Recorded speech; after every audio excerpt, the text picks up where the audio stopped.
বাংলাদেশের অবস্থা ভালো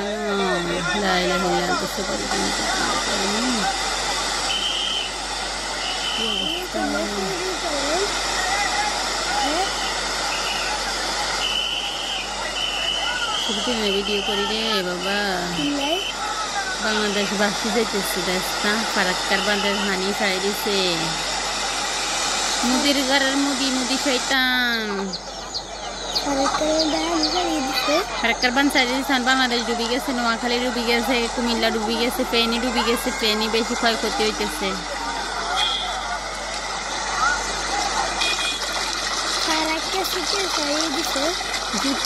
কিভাবে পানি যায়, কিভাবে স্রোতের পানি দিচ্ছ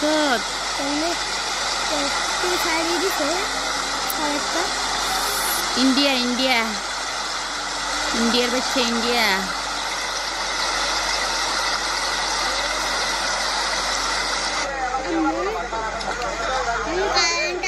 পূর্ব সতর্কতা ছাড়াই ত্রিপুরার ডুম্বুর বাঁধের দরজা খোলার কারণে বাংলাদেশের লাখ লাখ মানুষ যখন নিদারুণ কষ্টে দিন কাটাচ্ছে, বন্যা দুর্গতদের নিয়ে নির্লজ্জ হাস্যরস করেছে ভারতীয় সংবাদ মাধ্যম জি24 প্রকাশ করেছে এই মিডিয়াটি। তাদের এই যুক্তি কতটুকু গ্রহণযোগ্য প্রশ্ন উঠেছে বাংলাদেশে। কারণ গেল 5 আগস্ট শেখ হাসিনাকে উৎখাতের পর নানাভাবে বাংলাদেশের ভাবমূর্তি খুনের খেলায়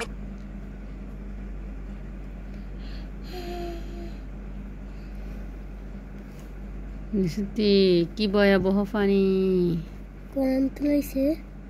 মানুষ হাঁটতে পারে না, এত জোরে জোরে পানি যাইতেছে।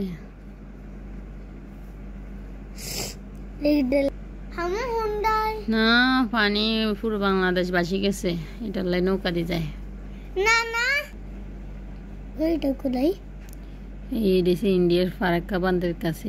হে জায়গার তো পানি ছাড়ি দিছে যে ফারাক্কা ছাড়ি দিছে।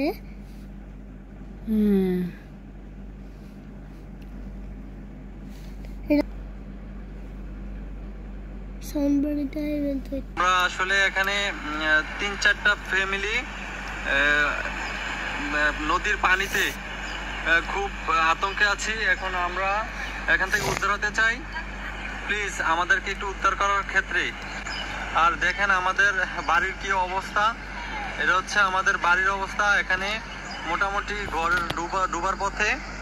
তো আমরা এখানে খুব আতঙ্কে আছি। গতি অনেক বৃদ্ধি পাচ্ছে, পানি অনেক বৃদ্ধি পাচ্ছে।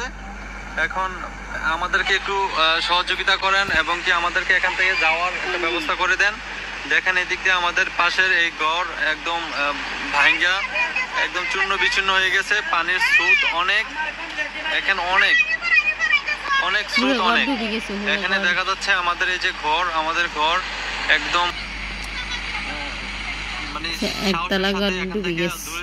মানে শিফটিং হতে পারি একদম আসলে মানে কি বলবো, আমাদের একতলা পর্যন্ত পানি। জীবনটা এখনো মানে খুব আতঙ্কের মধ্যে।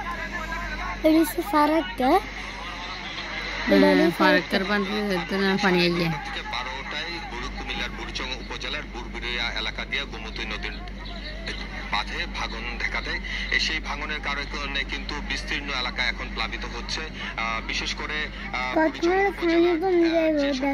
আসলে এই বাঁধের আশেপাশে সেই গ্রামগুলো মূলত প্রথম দিকে ক্ষতিগ্রস্ত হয়েছে। স্থাপনা কিন্তু প্রায় 10 থেকে 12 ফুট পানির নিচে তলিয়ে গেছে।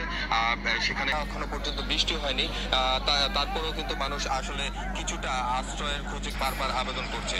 তো সব মিলিয়ে যত সময় যাবে এই এলাকায় প্লাবনের পরিমাণ তত বাড়বে, পানির উচ্চতা তত বাড়বে। আর হবে তো এই এলাকাবাসীর প্রত্যাশা সাধারণ মানুষ যেন এই এলাকায় বিশেষ নজর দিয়ে আসলে বন্যা দুর্গতদেরকে সহযোগিতা করা হয়। তো এই ছিল আমার কাছে কুমিল্লা থেকে।